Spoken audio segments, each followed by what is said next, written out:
Hi guys! Welcome back to my channel. For today's video, pupunta tayo ng Pico de Oro. So ngayon, kasama namin ang buong family. So 12 person kami. So para ma-accommodate yon, nag-rent kami ng isang unit or condo unit sa Pico de Oro for 15 packs. So nagkakahalaga ng 15k yung aming i-rent na condo for 2 days and 1 night. Then yung entrance fee 1.5 per pax. Then ang budget namin for food ay 500 pesos. Kami ngayon sa Olivares, Binyan. So dito natin sisimulan yung ating travel guide. Guys, naka-convoy kami ngayon sa Kuya Adek. So bali 4 na car yung dala ngayon. Nauna na sila Kate, then nasa likod namin ay sila Kuya Hendrik. Then nauna na ang mga Kuya Dek. May waiting area naman kami doon na susundan para masundan namin yung papunta dun sa Pico de Oro. So yan, si Lai, si siya, tsaka si Joe. So yun guys.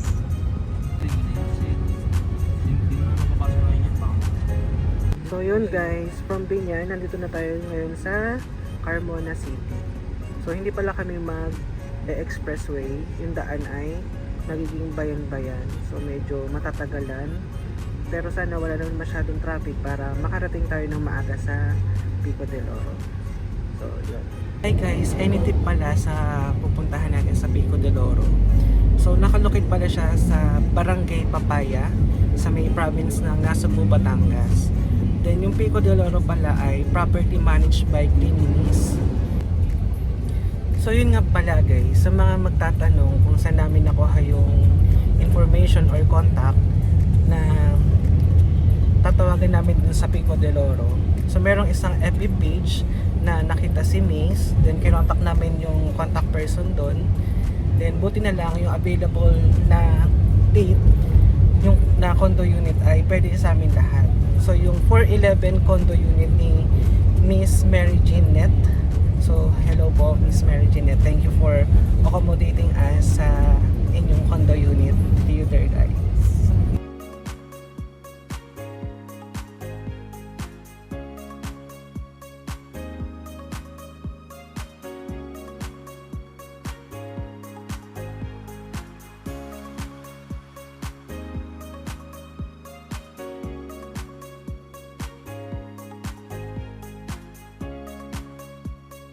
Nasa Naik na kami, medyo malapit-lapit na.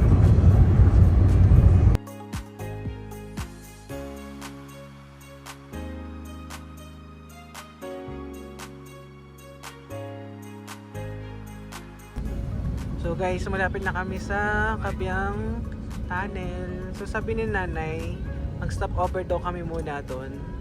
Tapos maghahanap na kami ng mga kainan kasi mag-aalas 12 na din. Meron na kaming napiling kakainan ng lunch.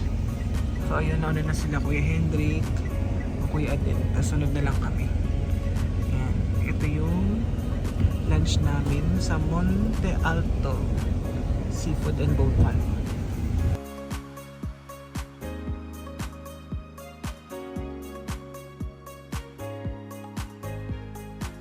Hi guys, nandito na kami sa Monte Alto Restaurant. Dito muna kami lunch. So puntahan na natin. Bumaba na sila. So hanap sila ng parking. Si nanay. So pasok na tayo. Monte Alto Bulalo and Seafood. So viewpoint siya. Hello po. So, from here kita na yung dagat. Yung si Deng. Init. Mga Kuya Hendrik. Hi! Long drive yarn.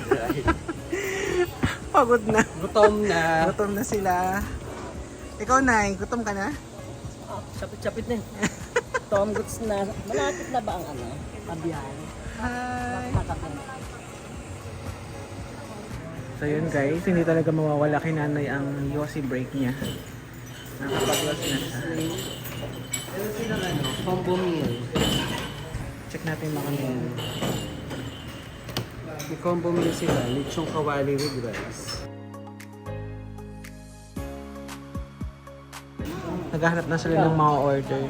So, parang gusto ko na yung ano na lang, dessert. Bahala ka, maguging. So, naghahanap sila ng kakainin din nila. Suman daw mo. Naghahanap si Jom ng somay. Sa'yo, Bray, anong orderan mo, Bray? Ano, lomi. Lomi silang dalawa ng Kuya Henry. Tayo. Para ma-fill yung heat. Maglo-lomi. May sinukmani. May sinukmani. Sinukman. Ikaw ano gusto mo? Ano na? Carbonara with chicken. Carbonara with chicken daw sa kanya, guys. Time sa fried person din ang plain rice. Ganda ni Shine. Shine. Shine. Shine. Ito na lang. Para isang ano lang. So yun guys, dumating na yung order nila. Sarap ng lomi. Ang daming toppings. So dumating na yung kay Noon. Yung dami. Carbonara and chicken.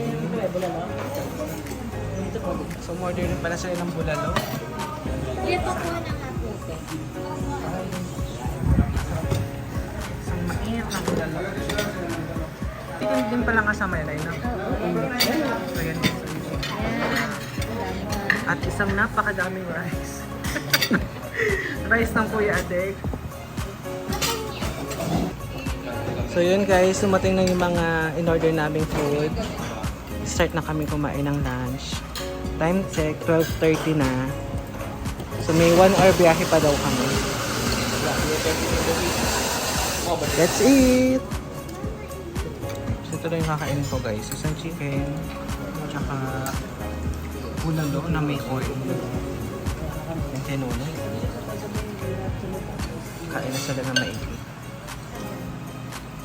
Kain.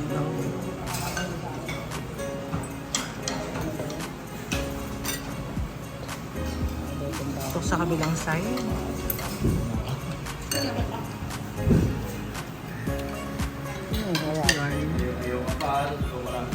Sarap na eh. May utak. Talaga naman.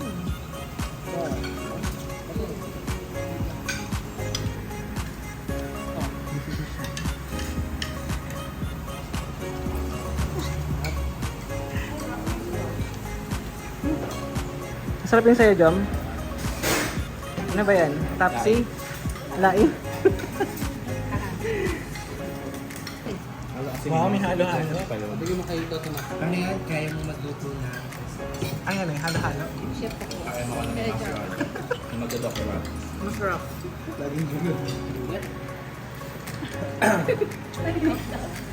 May initan lomi kasi. Init na init yung dalawa, guys. Paano ba naman? Lomi yung kinakain. Para nasa podcast eh.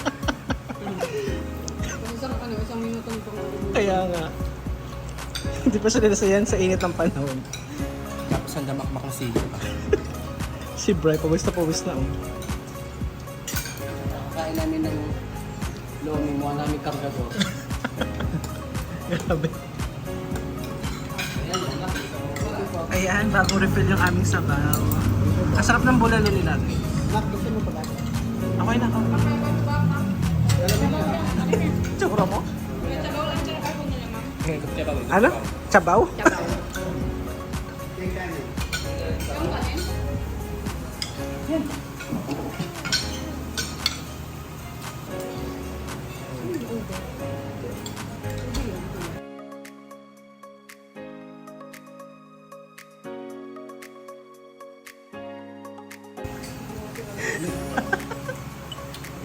Gusto rin ni Shine. Tikman mga Shine. Go, bili. Ah, naka-video ka ha? Oh. Sarap. Shake, shake, shake. Dito, luloy mo nga, Deng. Ang daming, ano na, daming laman. Ano, agad ng lechop lang yung isa, oh.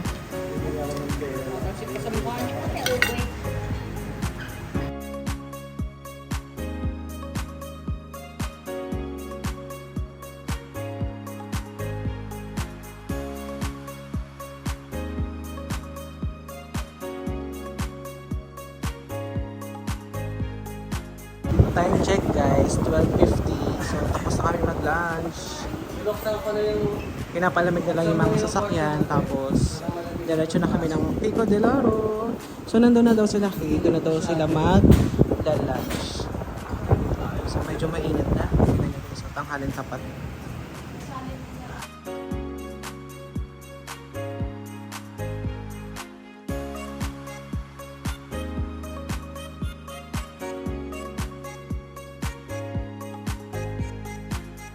So yun guys, on the way na kami sa Pico del Oro. Pero sabi nanay, dadaan daw muna kami ng Kabyang Tunnel. More on zigzag na pala yung daan dito guys. Pero maganda.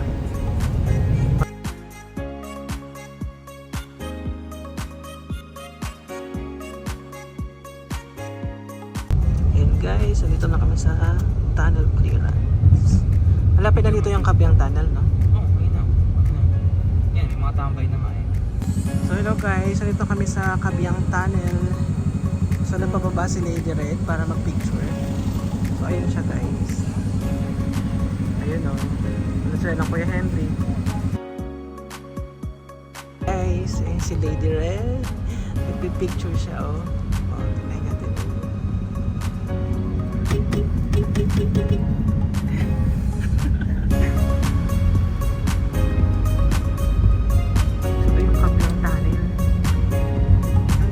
Parang nasa ano, Taiwan style.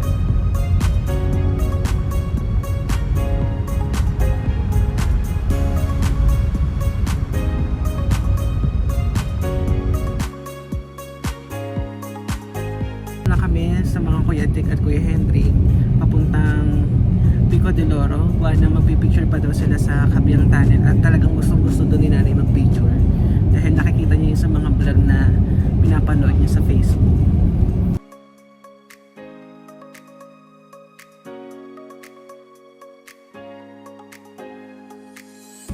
May parkingan mo sa kaya. Wow. So yun, naisipan namin mag-stop over muna dito sa viewpoint ng dagat. So guys, silipin natin saglit yung dagat dito.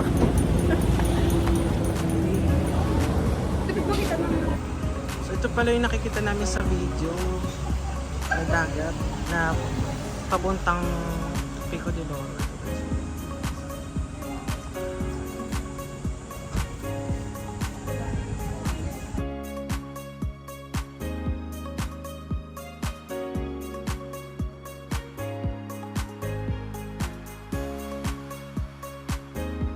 Ang daming zigzag na daan pala dito guys, papuntang Pico del Oro.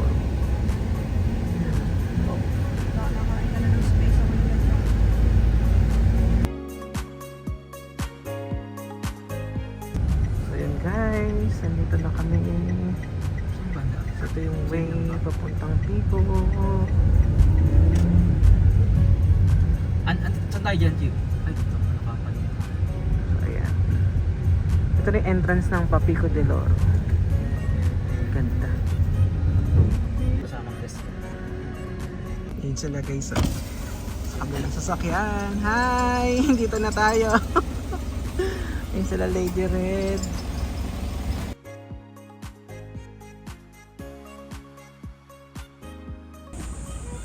So yun guys, tatanong namin kung saan babayaran yung entrance fee.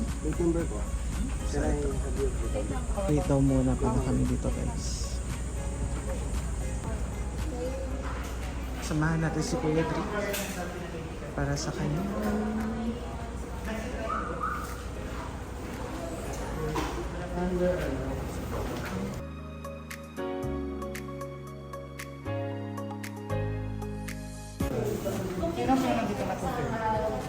Lahat yan. Pero nauna na si... Itong dalawa. So chine-check kung ilang guests dun sa unit. So mamaya guys, iscan natin tong Pico de Oro Club para meron tayong Then sa... Yung child, ilang taon? 4 to 12. Magbabayad na kami dito naman. Dito na magbabayad. Na kami magbabayad ng entrance fee na 1.5 per box. So yan, hawak na ni Ate Raquel. Kasama namin nandiyan. Sige, papuntahin ko na. Wala yun lang. So yun, kausap ni Kuya Dick yung may-ari ng condo yun. Kasi 3 rooms yun. So, andyan na yung marami ko sa akin. Red 7. So yun guys, nagkaka-compute na dito ng entrance fee at yung aming balance sa condo unit. So yun guys, ito pala yung rate nila. So yung adult is 1.4, child 700. Kapag naman accompany, so 1.5. Yung child naman ay 700 din. So yun na rin pala yung mga inclusion ng 1.5. Pwede kang gumamit ng Pico Beach and Country Club swimming pool. Meron din silang locker and swimming pool. Meron din silang shuttle service around the resort. Tsaka ayan, towel view. So kaso meron siyang bayad na 100 pesos per person. So yun, kailangan pala pumasok lahat guys kasi lalagyan kami nung ayun, yung yellow na ribbon na yun. So kailangan siya. Sira sa public placement, may charge na public placement. Ay, hindi siya nilak na. One way lang po siya po. Hindi na siya naluluwagan. So yun guys, sabi ni Kuya bawal daw sikipan masyado yung bracelet kasi hindi na siya naluluwagan. So pag isusot niyo yun hanggat maaari, maluwag lang. So yan, iniisa-isa na kami guys. Nakaka-excite. Ayun na si Lady Red. So yun na, kailangan daw pala hindi masyadong masikip yung ano mo, yung bracelet.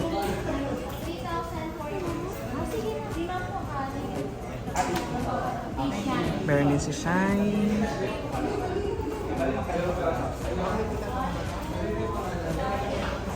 Ate Raquel. Shine, patingin nga. Wow!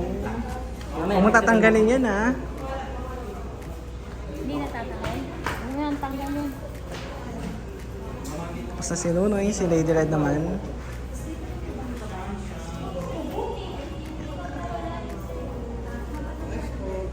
Ikaw baka makalimutan. Siyempre si Bri.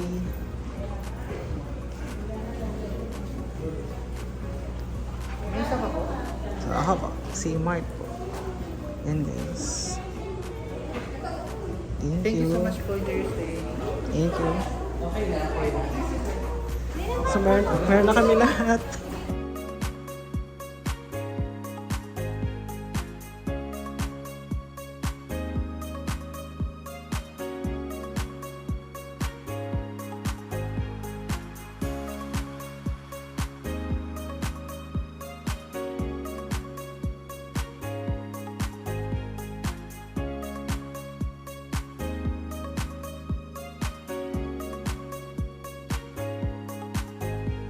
So, papasok na kami sa Pico de Oro.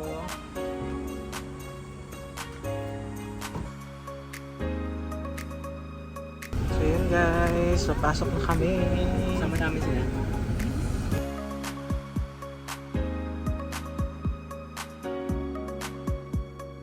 So, ito yung papasok guys ng Pico de Oro. Medyo malayo pa pala. So, kailangan talaga may sasakyan tayong dala kasi kita nyo, sobrang laki ng area. Ilang hectares yata to, parang 44 hectares yung kabuuan ng buong Pico de Oro.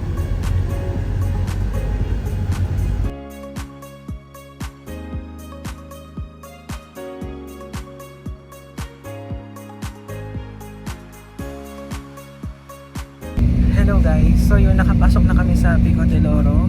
So medyo malayo pa pala yung area ng mga condo unit dun sa reception area. So kailangan mo talagang may sasakyan or motor para makapasok dun sa lugar nila. So yun guys.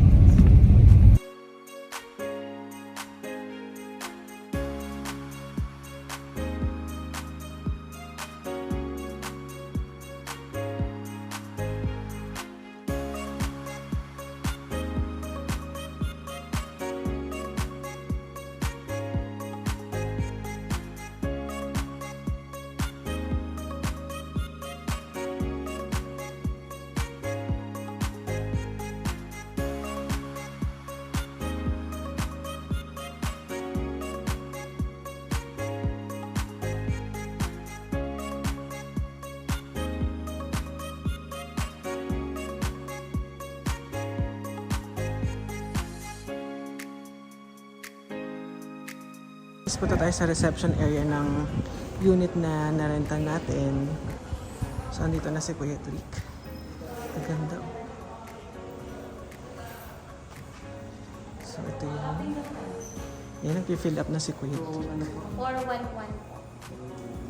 14,619. Ang pass po muna ay 10. Ang kapula po yung So, si Kuya yung aming caretaker. Hello po. Ayan, Carola Beach. So, sabi ni Kuya, ibaba na daw muna yung mga gamit kasi medyo malayong parking. So, magbababa muna kami guys ng mga gamit. So, ayan. Mag-ready na sila.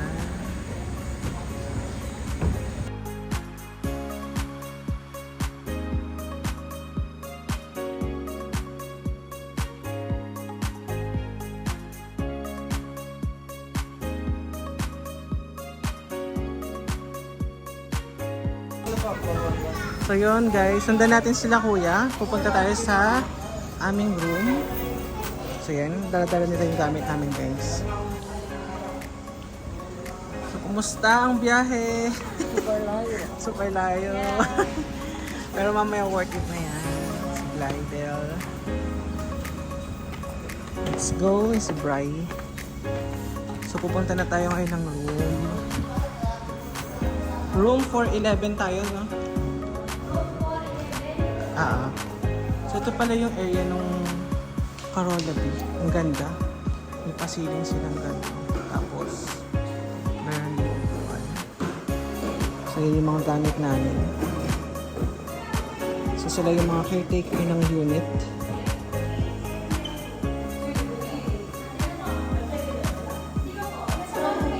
So let's go.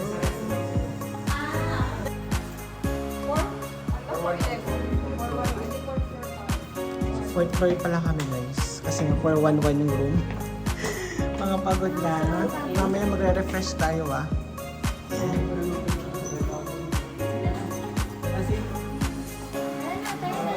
Let's go! Sabay-sabay.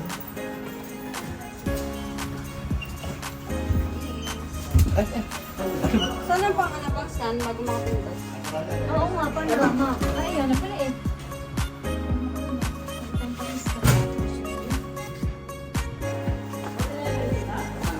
So ito pala guys, 411B. Ang lapit lang natin sa elevator.